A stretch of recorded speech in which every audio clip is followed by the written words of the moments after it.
This is the Truth Network. Coming to you from an entrenched barricade deep in the heart of central North Carolina. Masculine Journey After Hours. A time to go deeper and be more transparent on the topic covered on this week's broadcast. So sit back and join us on this adventure. The Masculine Journey After Hours starts here now. Welcome to the Masculine Journey After Hours. We are so glad that you're with us, that you've downloaded the podcast and are listening. We've got a great show set with Morgan Snyder, author of Becoming a King, a friend of the ministry of ours in that if he hadn't done what he had done years ago with John Eldridge and others, there wouldn't be a Masculine Journey radio show, and there wouldn't be the Masculine Journey boot camps and different things that we've done over the last 11 years together as a band of brothers. And so we're thrilled to have Morgan on. We were talking in the show earlier about this whole idea of the fact that there has to be an excavation and that you have to give yourself over to this holy, as in holy, H-O-L-Y,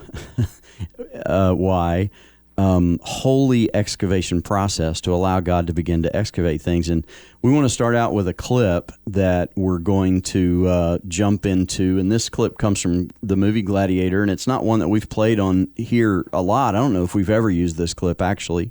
But to set it up, it's Commodus is hearing from his father that he's not going to be the emperor. And there's a whole reason why. And listen to the clip, and then we're going to talk to Morgan a little bit about it and maybe some other stuff regarding this holy excavation that happens in our life. Yes, Father. You will not be emperor. Which wiser older man is to take my place?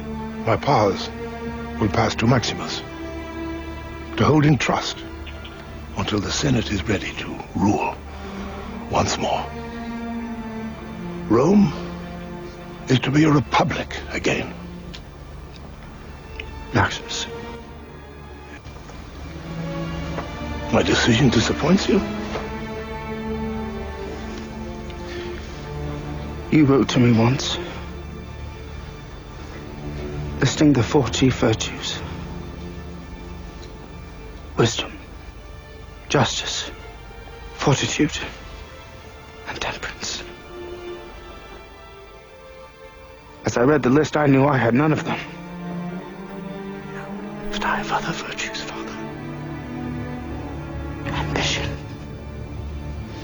That can be a virtue when it drives us to excel. Resourcefulness.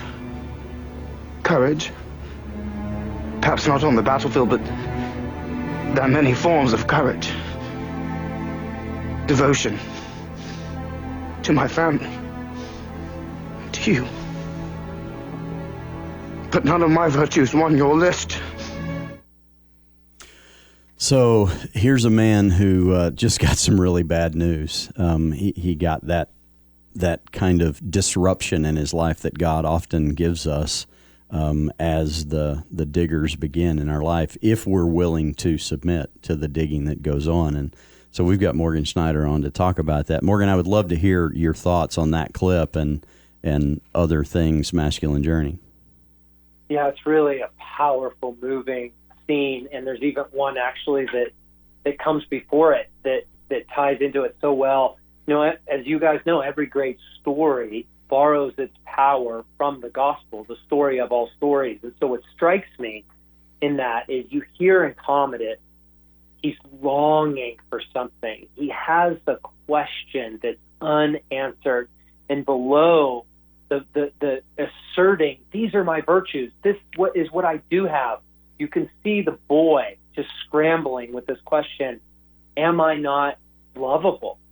Do I not have what it takes? Don't you see me? Don't you choose me? He's just needing, he's sticky, he's clingy, and therefore he's not a man that can be entrusted with power. And that's the central question.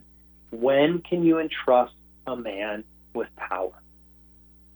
And that is a question that we must ask ourselves, because that question will lead us on a treasure trail that leads us back to the center, back to true north, back to the center storyline of what God is really up to, that God is orchestrating through everything else a path of restoration where we become initiated and wholehearted as men. That's what God is up to. And the theme before that that's so powerful is that we have Marcus Aurelius, the leader of Rome, and you have Maximus, the general of the Felix Legion. And Maximus is simply a man at his post. He's a man who's become the kind of person that can be entrusted with power. And at this point, his assignment is to steward the Felix Legion. And so Marcus Aurelius knows that technically the throne should go to Commodus, but in truth, in order to restore the republic, right? It's the kingdom. To restore the kingdom in freedom, in life, in the fullness of what it was intended to be, it needs to be under good care, under authority that will rule on behalf of others. And so Maximus is brought in to the emperor. And Marcus Aurelius says, I need you to become the king. I need you to be the emperor of Rome. And will you take on this task? Now, just imagine when you are handed the keys to a kingdom, just apply this to your life, where you want more, where you want to build, where you want to exert power, where you long to make a name for yourself, to get something going. And Maximus says to Marcus Aurelius, he says, with all my heart, no. I don't want that kind of power. And the most stunning line in that scene is Marcus Aurelius turns with a tear in his eye and he says, Maximus, that's why it must be you, because you've become the kind of man that can be entrusted with power, and it will not bring harm to yourself and those under your care. You've been through a process of great suffering. You've passed through death to a greater life. That's the kind of man I want to become. And what I want to suggest that that's what's available to all of us if we would risk believing in a path that is truly life, that's narrow, that few choose, but for those that choose, we can have life as it was meant to be. You know, before the After Hours show, we were talking with Morgan, Brian, and you talked about asking him to talk about the book. And those of us who have kind of watched you mature in the kingdom, and I don't mean to say that in a condescending way at all, but we've watched your life over the last 11 or 12 years, Morgan. Many of us in this room have. And I'll tell a quick story. The first time I met you was at an advanced boot camp in, I think, March of 2009.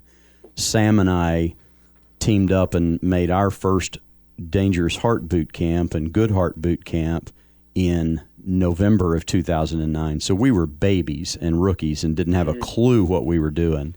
And all of the guys in this room are a result of you doing a little thing on Sunday about how to do a boot camp. And I hope you don't remember this, but after you had finished doing that, I had listened to you all weekend, and the thought hit me.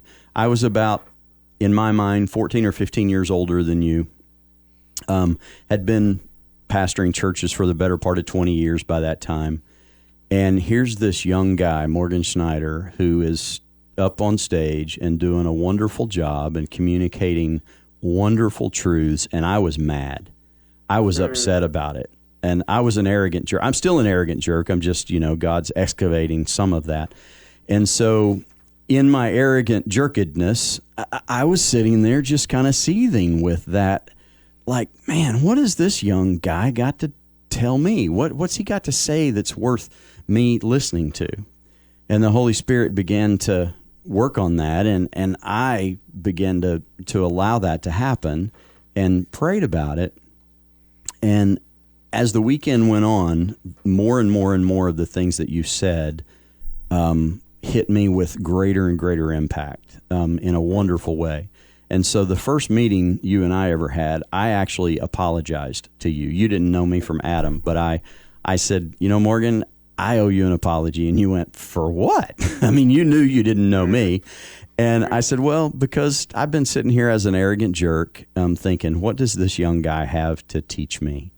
And I just want you to know that I was judgmental and I was wrong. And I appreciate your humility and your willingness to get up. And thank you so much. And I hope and pray that nobody else is sitting here like me, who's an older guy, thinking, what's this young guy got to say? And that was literally the first time you ever heard my voice. And again, I hope you've forgotten that. But Robbie and I have talked about this whole idea of, at our age, you know, it may seem like this book, Becoming a King, is maybe we're too far gone. You know, we're too late. Robbie's definitely too far gone. I've got 10 years still to catch up. But this whole idea, you talk in the book about becoming a generalist, and I want to get to that at some point. But I want to also talk about the whole process of writing the book, because as Brian said, you've been cultivating this material for, it feels like 10 or 11 years to us. It's probably much longer to you. So talk about that a little bit. Sure. There's a lot in what you just shared. So first of all, thank you for the confession and just the authenticity then and now. And on the generalist, I'd love to go there.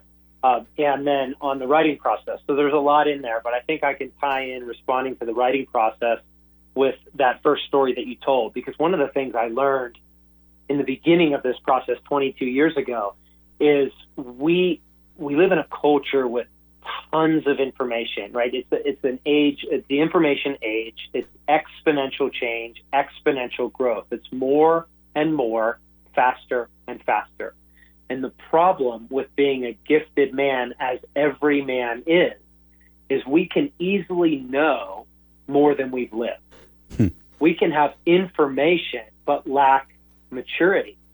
And what I consented to back in those days when I was actually sharing on how to lead a boot camp was consenting to the lowest seat at the table, where I chose to now forsake offering not out of what I know, but what I've lived. And so part of this path is taking the lowest seat at the table, choosing the slow and steady. And I realized my knowing had exceeded my living, and it had to catch up. And for most young men in our gifting, that's where we find ourselves, in just the natural current of things. And so it took a real harnessing, where in those days I was not on stage much. So just to be clear on that story, I was sharing on how to do boot camp because I was the event coordinator. I was the behind the scenes guy, hauling water, carrying bags, designing the event for the other guys, you know, Craig, Gary, Bart, John, to shine on stage. I had very little stage presence. And it was a wonderful season, though painful, of crucifying my self-promotion, my gifting, but I wanted to be anointed with power. And I knew that only came from my living catching up with my knowing. And so it was very similar to the writing process. I had recovered this message through sitting at the feet of elders, some 75 men like Sam and other men and women like him, gathering their wisdom, their responses to what are the pitfalls, what's the most important thing. And I had gold. And I even noticed in my body, I went from feeling behind to feeling on time. It was just an amazing emotional, soulful shift of I'm on time. Everything's going to be okay. I'm in good hands. Now, I am a communicator. I'm a messenger, and I really do believe that's part of my name in the kingdom of God, to shape and be shaped by men and women who are shaping God's kingdom. But I wasn't yet the man who could carry that. And so I was passionate about writing this message years ago, over a decade ago, and I began writing. But God was really clear, you guys. He said, first, you need to become the kind of person that can be entrusted with this sort of power. And only then do you begin to craft this message in a way that can truly, concisely, and in power help bring people into deeper healing, freedom, and strength in me and my kingdom, God was saying. And so that I took the time to craft it over years and years. And then when it was complete, God said, and now, and only now, will I help you reach the many and find the few. because Chesterton says that every generation loses the gospel and every generation is charged with its recovery. And so this is nothing new, but it is newly recovered. And so my writing process was one of slow and steady, consenting to becoming a son, becoming a student, becoming a generalist, becoming my true name, and putting to death the false so that I could live in ever-increasing measure, in wholeheartedness, in union with God, and letting the message be something, the book, the video series, the study guide, and everything that I've created over the last decade in Become Good Soil, to let it be an outflowing of what I've been entrusted with, not for self-promotion and not to answer my question, not to build my kingdom, but to steward what God entrusted to my care on behalf of love for the sake of others. And so I think that's a little that highlights the story of how I came into writing what is now becoming a king. Well, thank you for doing it. Thank you for waiting.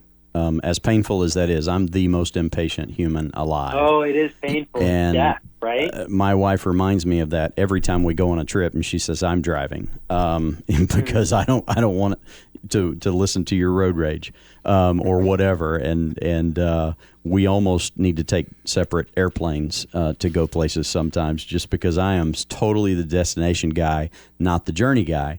And I'm learning. I'm trying so hard at 55. I'm a baby at it, at the being present, staying in the present, staying in the moment. And so in the book, you talk about this idea of that we need to work on the whole thing. And instead of being specialist, and that's part of the generalist idea. And that's my favorite chapter of the book, quite frankly. I'll be honest with you. It's where I'm at right now. You know, Brian talked about where he's at is present for him is becoming a son. And where I'm at is the generalist and understanding that and why it's important.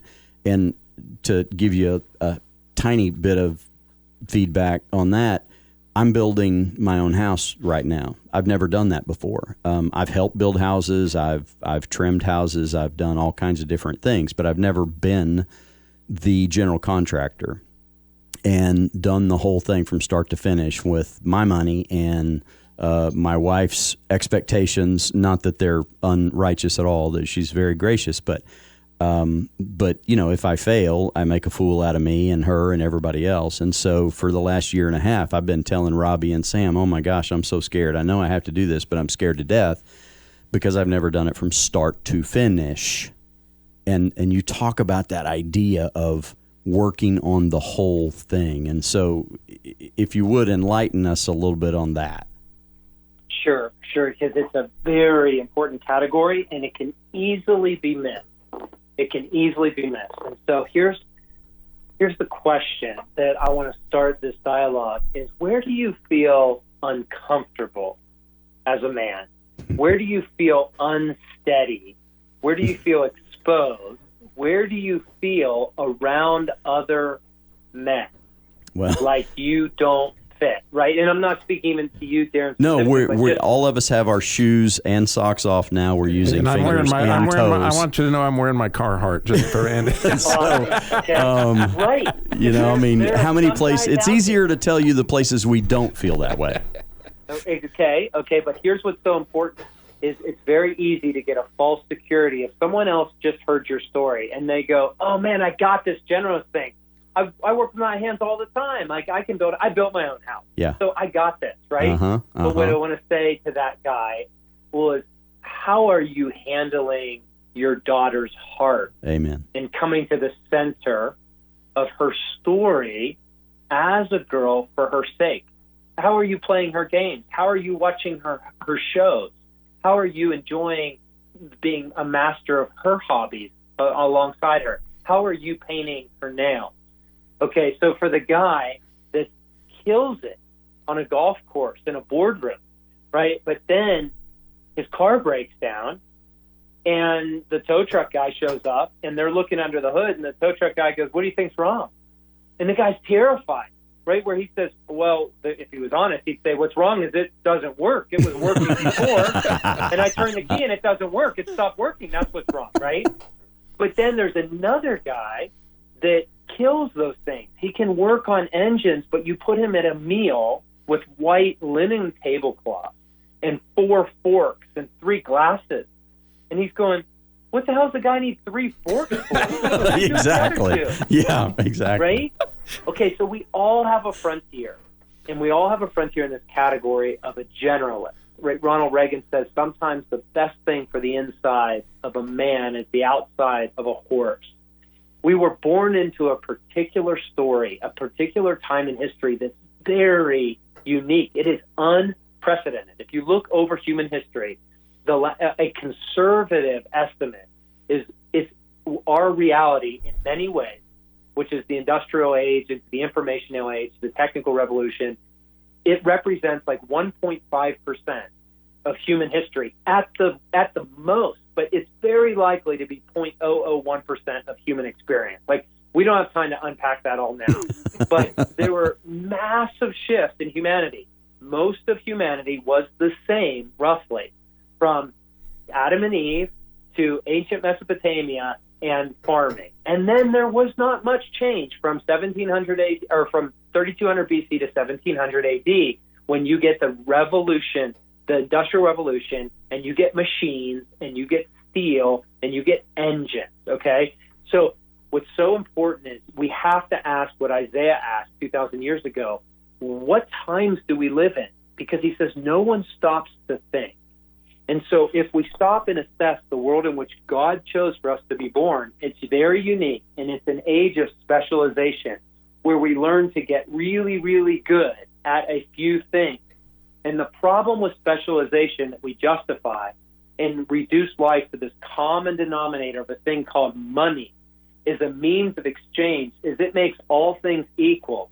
But as a man, all things are never equal. And so God meant something when he meant us as men.